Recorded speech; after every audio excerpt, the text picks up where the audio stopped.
আপনি স্বামীকে ভাই ডাকবেন কেন বলুন? ভাইয়ের যদি আপনার টান পড়ে থাকে, তো আপনি আরো কত মানুষ আছে দুনিয়াতে।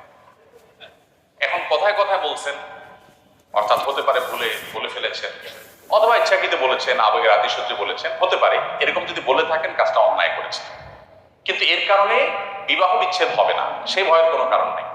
নবী করিম সাল্লাল্লাহু আলাইহি সাল্লাম এক ব্যক্তিকে এভাবে ডাকতে দেখে সতর্ক করেছেন। স্বামী তার স্ত্রীকে বোন বলেছেন, এরকম একটা বিষয় নবী সাল্লাল্লাহু আলাইহি সাল্লামের সামনে আসার পর নবী সাল্লাল্লাহু আলাইহি সাল্লাম তাকে নিষেধ করেছেন যে তাকে তুমি ভাই বা বোন, যেহেতু তোমার ভাই বা বোন তোমার মাহরাম, তাদের সাথে একটা তোমার রক্তের একটা সম্পর্ক আছে, যেটা স্ত্রীর সাথে সেই সম্পর্কটা নাই, তুমি তাকে বোন বলে ডাকবে না।